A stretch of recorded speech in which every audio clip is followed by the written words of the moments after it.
Hola a todos, buenos días. Mi nombre es Luis Jaume. Seguramente habrán visto el video de la bienvenida. Si ya lo vieron, ya saben quién soy. Soy el docente a cargo del taller de tesis. Para mí va a ser un placer y un honor estar compartiendo con ustedes este trayecto en el comienzo de su doctorado intensivo.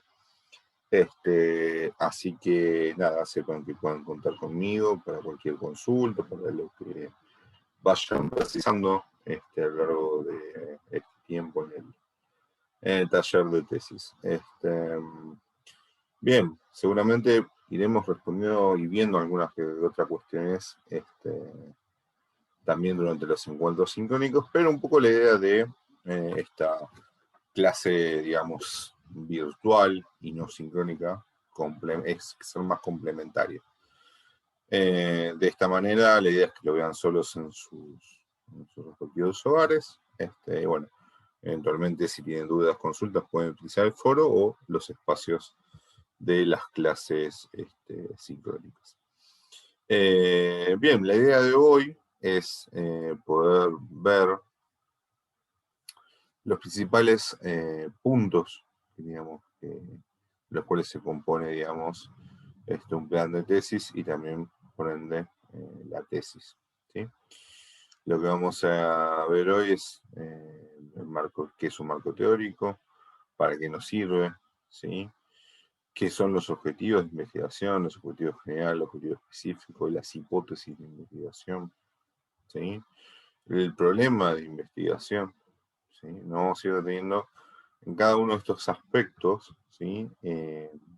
A fin de que, digamos, de alguna manera u otra ustedes logren familiarizarse con esto y puedan, de alguna manera u otra, comenzar a vincularse cada vez más con esta terminología que irán viendo es muy específica, digamos, del campo de la investigación en psicología, ¿sí? Bueno, voy a intentar compartirles estos PPT, no se preocupen, yo los fui subiendo al aula virtual, así que no hay inconveniente. No pierdan tiempo tomando nota porque ya están subidos. Y si agrego alguno nuevo, se lo voy a subir, así no pierdan tiempo, ¿sí? Bien.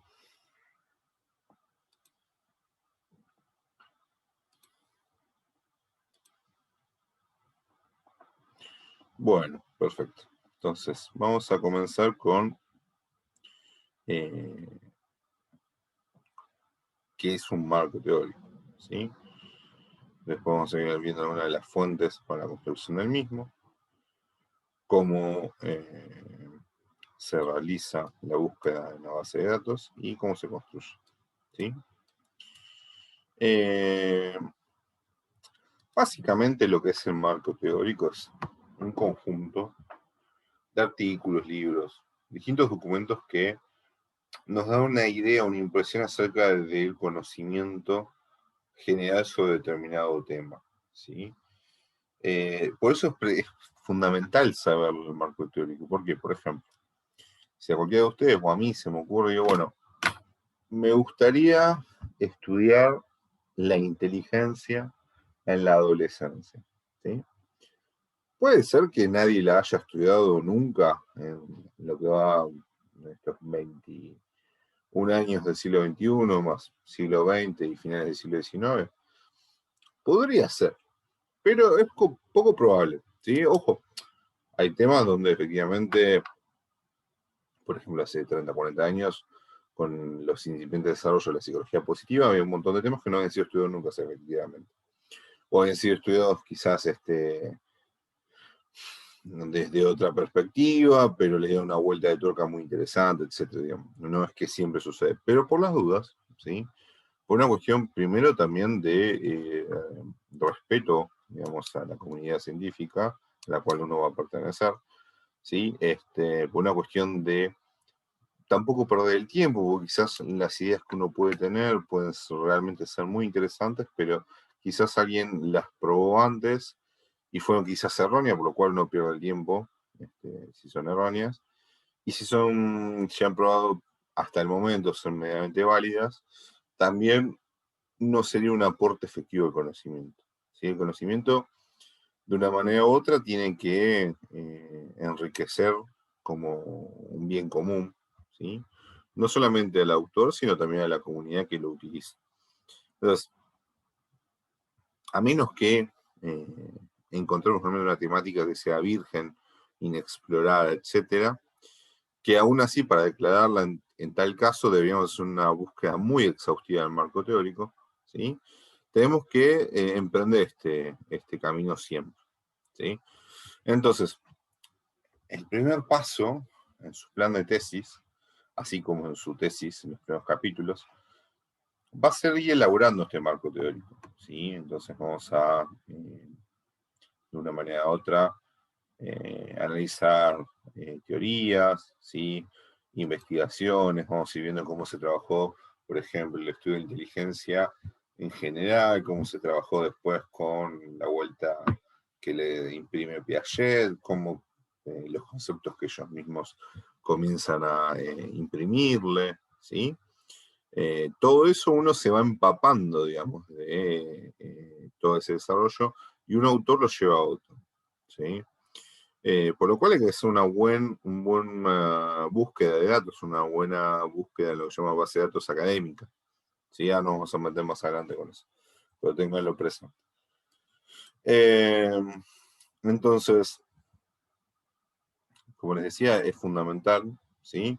Tenerlo, porque incluso mismo, si uno viene con determinada idea, puede suceder de que por el hecho mismo de que encontró que alguien ya la trabajó antes, pero hay nuevos gaps, nuevos vacíos en el conocimiento, uno puede agarrar esa posta, ¿sí? Y irme un poco más lejos. En ese sentido, hay como una cierta, o al menos tiendo a verlo yo, que eso es muy personal, como una cierta construcción colectiva, ¿sí? Del conocimiento, y donde algunos no han llegado, es la oportunidad para aquellos nuevos investigadores puedan llegar un poco más lejos, ¿sí? Ahora bien, ¿cómo se construye este marco teórico? ¿De qué se alimenta? ¿Cuál es la fuente? Bueno, son distintas las fuentes de información académica. A grandes rasgos, hay tres grandes tipos de fuente: fuente primaria, secundaria y terciaria, ¿sí? ¿Qué sería esto? Bueno, las fuentes primarias son básicamente los papers, ¿sí? Trabajos presentados en congreso, pero particularmente son tesis, papers, más que nada, ¿sí? Son fuentes primarias, datos de primera mano. Si ustedes van obteniendo todo esto, no están citando a alguien que cita a alguien, sino que están leyendo el texto de primera fuente, con lo cual elimina todo tipo de interpretación, de sesgos hermenéuticos, etc. Va a las bases, ¿sí? Y se encuentra con un texto que no está contado por otro, como puede ser una fuente secundaria, ¿sí? Donde hay resúmenes, compilaciones, reprocesamientos de fuentes primarias, ¿sí? Donde a veces puede haber, no sé, artículos que trabajen, ¿sí? Con metaanálisis, trabajen toda una serie de artículos que trabajaban una temática, ¿sí? Pero uno ya no está leyendo una fuente primaria. Y las fuentes terciarias que a la su vez, bueno, compilan fuentes de segunda mano, es decir, cada una está un poco determinada por la otra, ¿sí? Las principales fuentes de información son las primarias, ¿sí? Como les decía hace un ratito, son fundamentales. Eso es lo primordial, pero también puede pasar de que cuando uno comienza en investigación no accede tan fácilmente a ella, porque cuando uno menos sabe, menos específicamente puede buscar. Entonces, quizás uno a grandes rasgos busque inteligencia y no le busca inteligencia desde el concepto de, no sé, X autor, ¿sí? Que buscar inteligencia seca. Entonces, inteligencias secas pueden venir muchos autores, muchas teorías, muchas fuentes terciarias, ¿sí? Después de una fuente terciaria entre varias, vayamos viendo quiénes son ese pequeño seleccionado de autores que son fundamentales en determinada temática, que los hay siempre, hay como una suerte de siempre un círculo donde, digamos, hay distintos autores principales que de alguna manera u otra van haciendo el debate mismo, digamos, en una determinada temática. Bien. Bueno, esto es lo que les decía, probablemente al principio uno sabe mucho, entonces arranca con fuentes terciarias, también puede consultar a un experto en el tema, uno lo puede escribir, en este caso, no sé, ustedes van a tener a lo largo del doctorado una serie de cursos con investigación en áreas más específicas, pueden consultar a los docentes su bibliografía al respecto, ¿sí? Recurrir a fuentes secundarias o terciarias, ¿sí? Y bueno, una vez que lo tienen más en claro, ya van de nuevo a las fuentes primarias, ¿sí? Eh, Ahora bien, para llegar a estas, ¿sí? ¿Cómo se nutre, digamos, la búsqueda de, digamos, de un marco teórico? Bueno, hace 30, 40 años el mundo era realmente muy distinto, hoy en día cambió, seguirá seguramente optimizándose en algunos aspectos, en otros quizá no tanto, pero sin lugar a dudas un aspecto en el cual mejoró mucho ha sido el tema de la comunicación, por ejemplo. La idea o el formato más de las escuelas de determinado lugar, circunscripto a un lugar geográfico, muy del siglo XX, del siglo XIX, de siglos anteriores, tenía que ver con lo que hoy tenemos, con no tener lo que hoy tenemos, que tiene que ver con que si yo publico un artículo, mi artículo está en la web y está en una base de datos académica, ¿sí?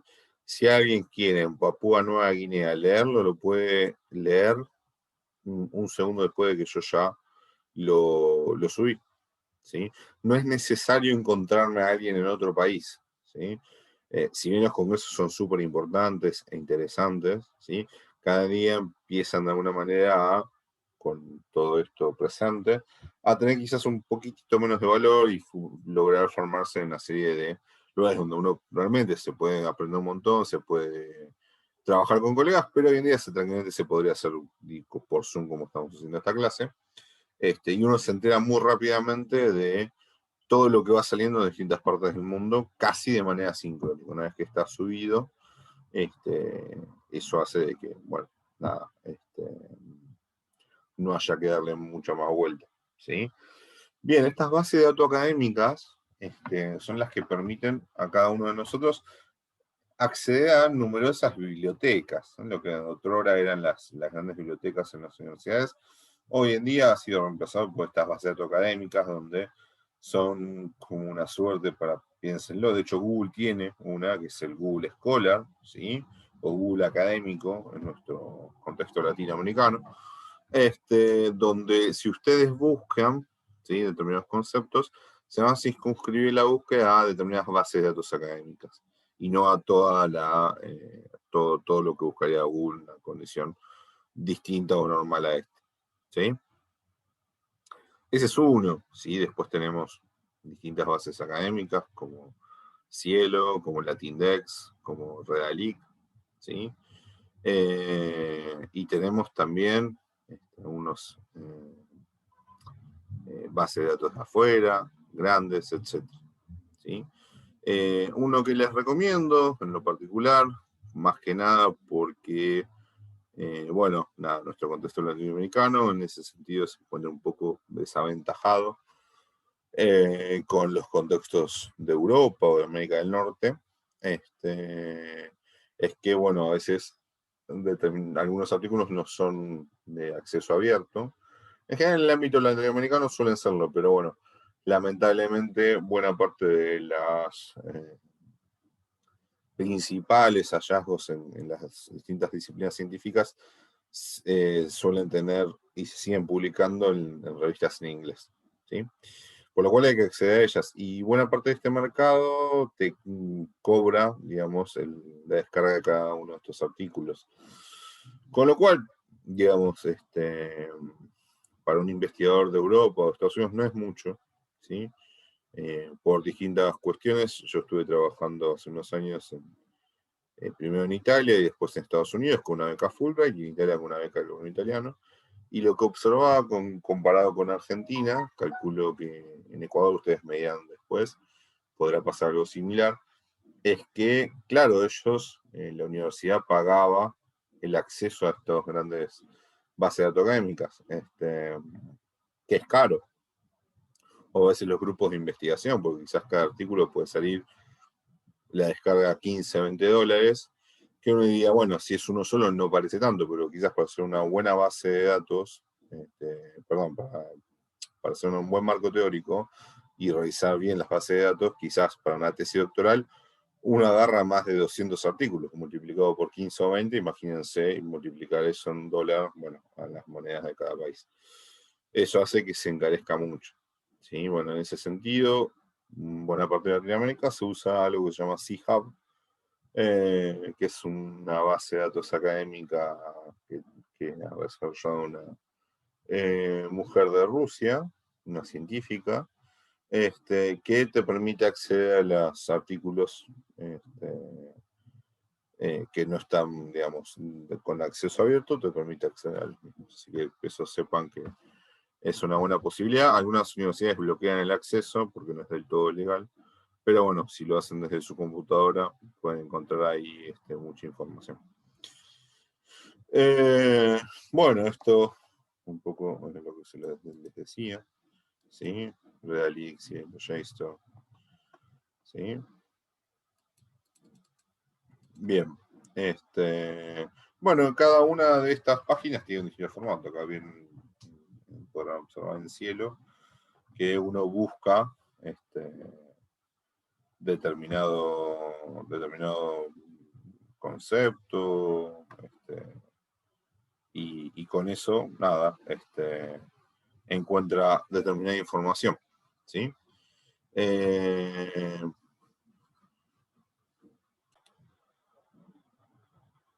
Bien, como les decía, esto lo pueden encontrar, cada uno difiere un poco en su interfaz, en su formato, pero son todos bastante similares. Una vez que ustedes se acostumbran al formato, ustedes pueden buscar palabras claves, ¿sí? Por las cuales pueden encontrar el artículo. Las búsquedas en general tienen que ir de lo general a lo particular, ¿sí? Si uno comienza con inteligencia, va a encontrar un montón. Si uno busca estudios desde una perspectiva neo-piagetiana sobre la inteligencia en la adolescencia, eso acota mucho más la búsqueda. Y si uno ya está familiarizado con el marco teórico, cosa que es esperable que no al principio, puede pasar menos tiempo buscando específicamente algunos autores. Bien. Bueno, acá son otros ejemplos. Espero que se esté viendo. Bien. Otra cuestión importante es que uno no debe dar por alto, por alguno quizás lo haya visto, pero bueno, los artículos tienen un formato, ¿sí? Es el formato, primero tienen título, el título tiene que ser en la escritura científica, y esto les sirve también a ustedes para el plan de tesis y para la tesis, lo más acotado posible, ¿sí? A el tema, digamos, del cual ustedes van a trabajar, ¿sí?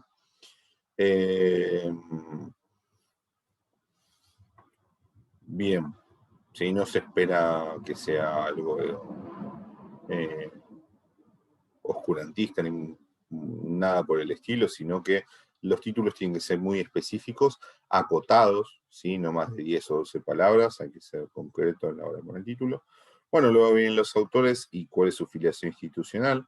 Luego viene un abstract. El abstract en general es un resumen de lo que nos sirve a uno cuando estamos realizando el marco teórico. Ustedes cuando lo están leyendo pueden observar rápidamente un resumen de 200, 300, 400 palabras, depende de la revista, de qué se trata el artículo en lugar de leerse todo el artículo, ¿sí? En general el abstract está dividido en 4, un 25% del total de palabras versa sobre el marco teórico, ¿sí? Otro tanto de la metodología, otro tanto 25% de resultados y por último de discusión y conclusiones, ¿sí? Bien, bueno, esto es lo que les mencionaba.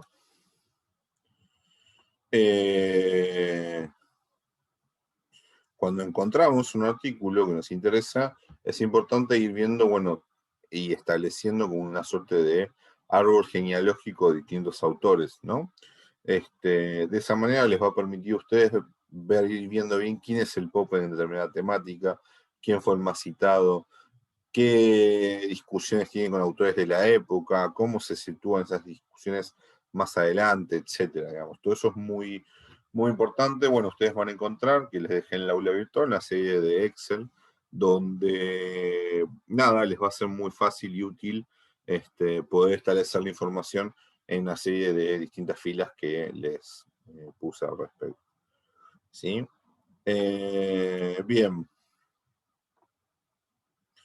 Bueno, y en cuanto a la construcción del marco teórico, ustedes una vez que, digamos, este proceso, uno lo cuenta fácil, sencillo, porque lleva mucho tiempo, tanto para una tesis de maestría, más aún para una tesis doctoral, ¿sí? Digamos, tiene como uno de los objetivos, ¿sí? Es evaluar si la teoría que existe o la investigación sugiere una respuesta, aunque sea parcial, a nuestras preguntas de investigación. Ahora vamos a ir al tema de las preguntas de investigación. Entonces, vamos a encontrar la teoría como un conjunto de proposiciones vinculadas sistemáticamente que especifican relaciones causales entre variables. Según Sampieri, la función del marco teórico sería explicar y predecir los fenómenos. Y hay, por último, una suerte de criterios de evaluación para juzgar la utilidad de una teoría, ¿sí? Porque probablemente les va a pasar que para un mismo fenómeno uno puede encontrar más de una teoría al respecto, ¿sí? Pero bueno, hay que definir, de acuerdo a ciertos criterios metodológicos, a veces epistemológicos, cuál se adecua mejor a la realidad. Entre estos criterios se sugiere la capacidad de descripción, explicación y predicción que tiene la teoría, ¿sí? Probar empíricamente, la probabilidad de que ocurra en función de lo esperable, ¿sí? Además tiene que tener consistencia lógica, es decir, que las proposiciones tienen que estar interrelacionadas y ser excluyentes sin contradicciones internas, ¿sí? Y por último, no, tiene que tener perspectiva, nivel de generalidad en función de los fenómenos que abarca, ¿sí? Tener una suerte de buena balanza entre lo innovación y lo poco innovador, ¿sí? De poder generar nuevos interrogantes. Y por último, pero no por eso menos importante, la parsimonia, la sencillez. En general se va a tomar una teoría en detrimento de otra cuando ambas teorías, sin añadir ningún elemento externo, ¿no? Explican al mismo nivel explicativo con menor nivel de complejidad, ¿sí? Esto deviene de una antigua discusión de la escolástica, ¿sí? Recordarán ustedes en el medioevo, buena parte de los debates quizás acerca del conocimiento estaban más relacionados con la nociología y tenían que ver muchas veces con, digamos, cuestiones poco empíricas o no susceptibles de ser evaluadas empíricamente, para ser más correcto, que tenían que ver con el tema de la escolástica, es decir, cómo ciertos autores griegos se utilizaron durante el medioevo para darle un soporte argumentativo más fuerte a, en este caso, bueno, en Occidente la religión cristiana, ¿sí? Entre ellas discusiones estaba el sexo de los ángeles, las alas que tienen los ángeles, etc. Y es aquí donde Occam, un obispo, señala que una forma de distinguir entre dos teorías sería que la que mejor explica con mayor nivel de sencillez debería ser la más correcta, ¿sí? De ahí de bien. Bueno, esto en cuanto a todo lo que es marco teórico, ¿sí? Ahora mi idea era, bueno, contarles un poquito acerca de el tema que también viene de la mano, ¿sí?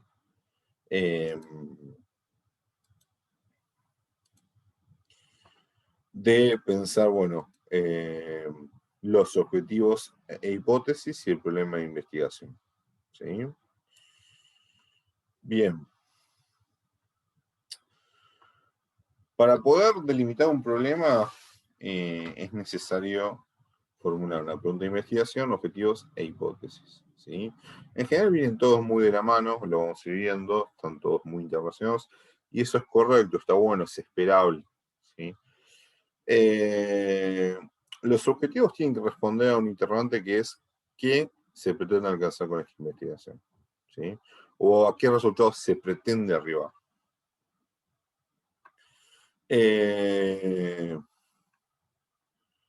Los objetivos, ¿sí? A grandes rasgos, se pueden definir como objetivo general o generales, si hay más de uno. En general no hay más de uno o dos, ¿sí? Y objetivos específicos, que son una serie de objetivos que se desprenden de este objetivo general, pero son más específicos, ¿sí?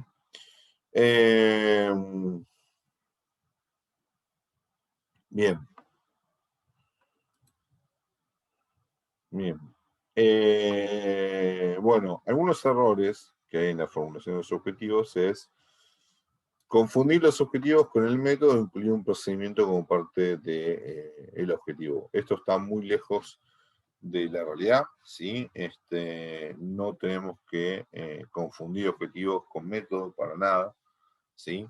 El método siempre es otra parte, ¿sí? En la redacción incluso, digamos, del plan de tesis, así como incluso en los papers, ¿sí?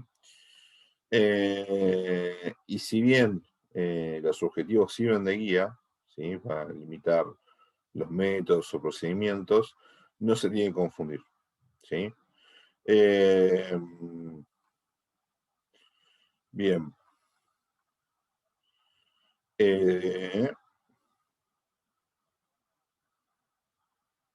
Bueno, otra cuestión tiene que ver con el uso de palabras incorrectas a la hora de expresar todo esto.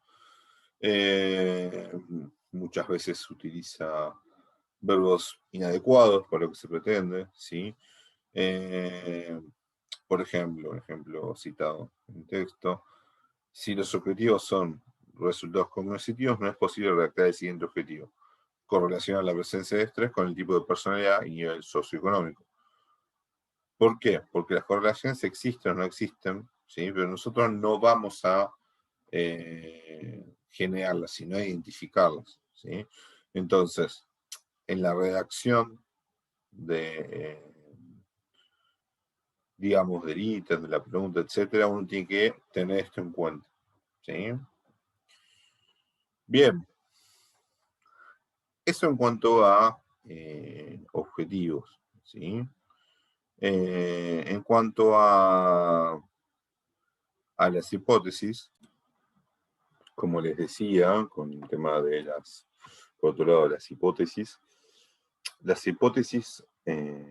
cuando uno se propone avanzar sobre determinado trabajo, sobre determinado problema de investigación, las hipótesis nos van a brindar una explicación tentativa del fenómeno que estamos trabajando, ¿sí? Son respuestas provisionales a las preguntas de investigación.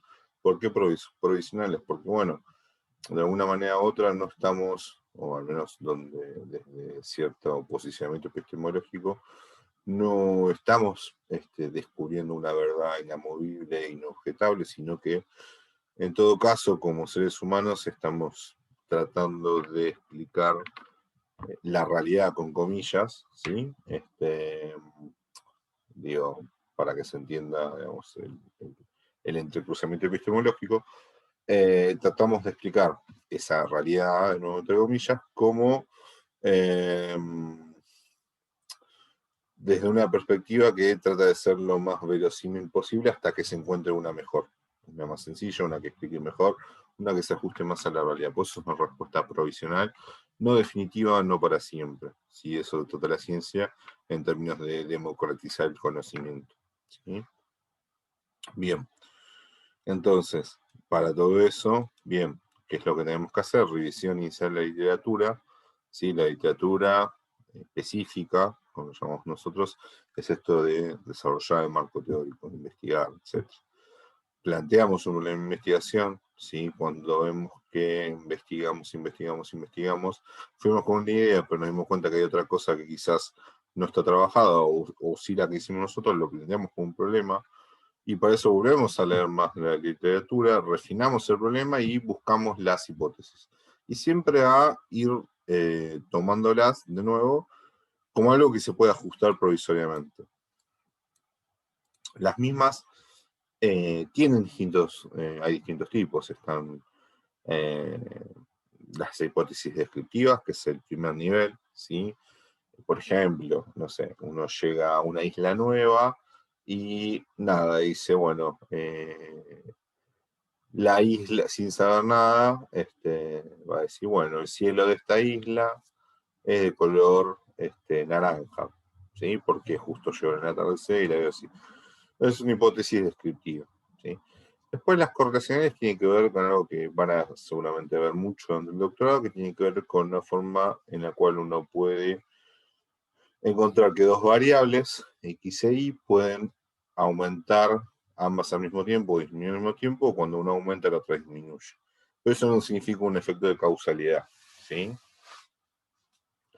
Después hay hipótesis de lo que se llama diferencia de grupo, es decir, bueno, del estilo de, bueno, las personas con mayor nivel educativo suelen tener mayor control inhibitorio, por decir cualquier cosa, ¿sí?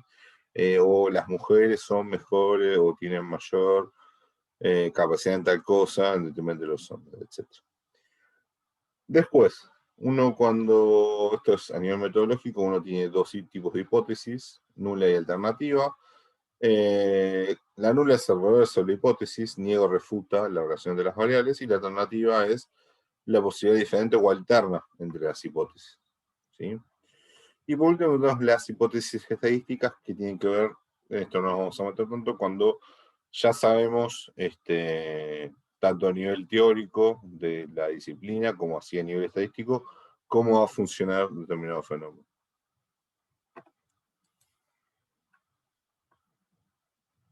Bien. Finalmente, las hipótesis tienen que tener ciertos requisitos para poder ser estudiadas. Por ejemplo, la especificidad, ¿sí? Tiene que ver con que no se puede pretender que un trabajo de psicología responda a cosas muy globales, por ejemplo, qué es la inteligencia, o, perdón, que bueno, estamos con el tema de inteligencia, podrían ser qué es la regulación emocional, ¿sí? Eso es súper amplio, es día uno de búsqueda, no pasa nada, pero después de un año no.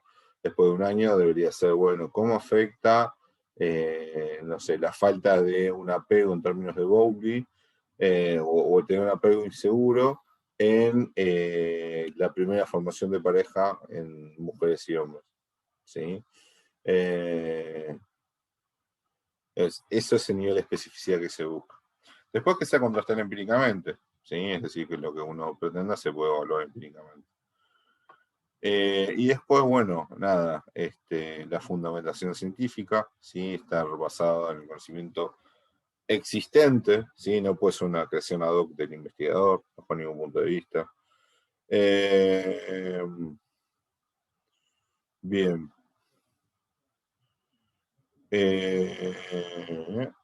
Bueno, en cuanto al problema de investigación, en relación con el marco teórico, ¿sí? Algunas de las preguntas brújula en todo esto puede ser que se conoce hasta el momento. ¿En qué línea trabajan los que han abordado el problema recientemente? Aquí es donde uno le puede escribir un mail y preguntarle. ¿Qué elementos teóricos sustentan el planteamiento del problema? ¿Y qué elementos de la experiencia concreta lo apoyan? ¿Sí?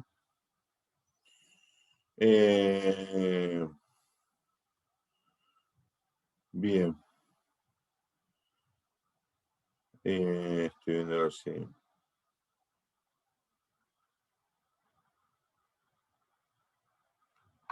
Perfecto. Bueno, está viendo a ver si quedaba algo, no sé si es un ejemplo. Bueno, por último, nos queda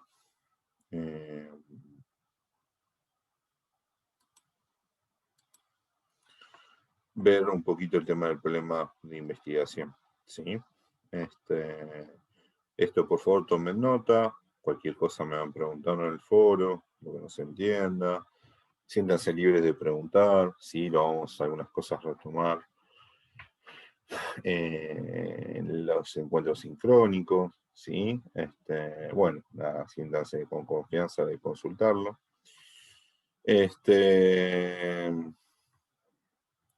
Bien, respecto al problema de investigación,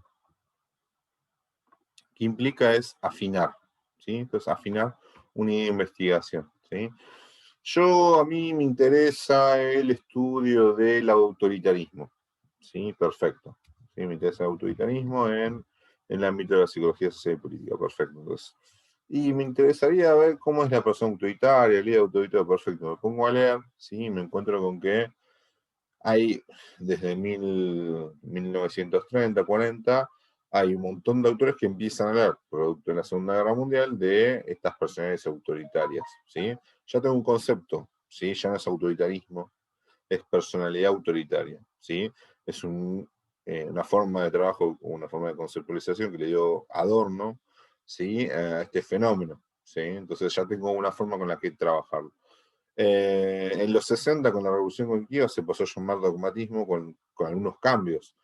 Entonces, para todo eso, de nuevo, es fundamental leer y mucho el marco teórico, ¿sí? Entonces, cuando yo tengo una idea, quiero investigar el autoritarismo, bueno, no, vamos a afinarla más, ¿sí? Me encuentro con que, por ejemplo, nunca se estudió, sí, estoy diciendo un ejemplo, ¿no? No significa que sea así. Nunca se estudió personalidad autoritaria en mayores de 80 años. Entonces, si quiero hacerlo, ¿sí? Tendría que buscar a estas personas, una muestra de estas personas y trabajarlo, ¿sí? Bien. Ahora, este pasaje de un lado a otro depende del conocimiento de uno sobre el tema, ¿sí? Esto es lo fundamental. De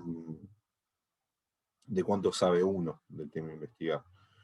Entonces es necesario estar actualizado en los temas que uno trabaja, ¿sí? Bien. Para adecuar y para plantear bien un problema de investigación hay un par de criterios.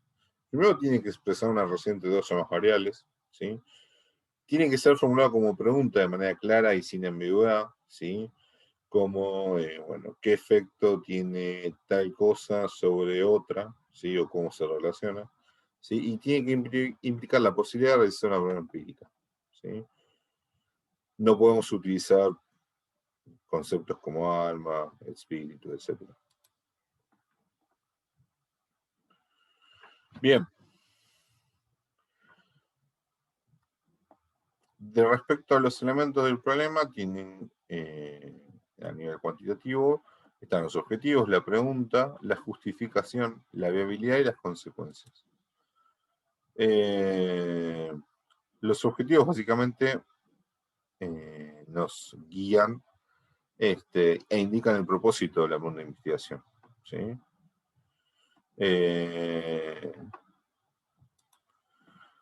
Los específicos tienen que ver con cuestiones más específicas ya del tema en sí, que también se van desarrollando cuando, en función de nuestros avances, ¿sí? En el estudio de determinado marco teórico. Bueno, esta es la pregunta. Comente.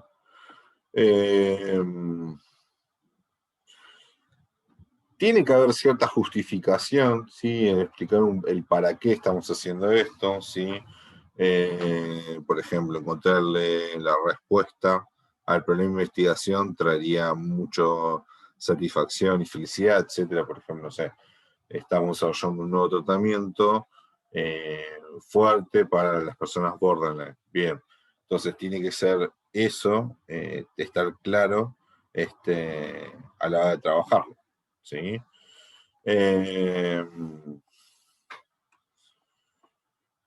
Bien. Bien, y después, algunos de los criterios para justificar el estudio tienen que ver con la relevancia social, por ejemplo, que el trabajo va a ser trascendente para la sociedad, ¿sí? Permitiendo que todos se beneficien con los resultados que arroje el estudio. Por ejemplo, no sé, con la vacuna, tiene para el COVID sería genial tenerla a todos por la importancia que tiene. Hoy vale mucho, ¿sí? Pero también podría ser un tratamiento para enfrentar, digamos, la ansiedad frente al COVID. Tendría mucha relevancia social, ¿sí? Y ayudaría a tener una implicancia práctica. resuelve un problema de manera muy rápida. También si tiene valor teórico, en este caso no, va a llenar cierto conocimiento, cierto vacío en el conocimiento, eso va a estar bueno, ¿sí? Y si tiene utilidad metodológica, como en el caso de la psicología pueden ser nuevos instrumentos o test, etc. ¿Qué más?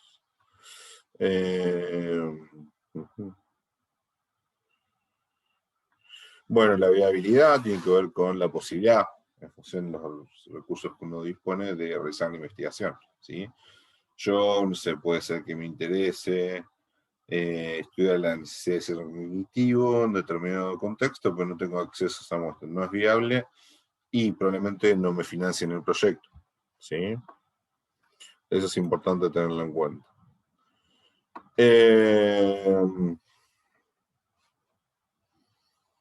Bueno, y ver también las consecuencias, ¿no? De lo que lleva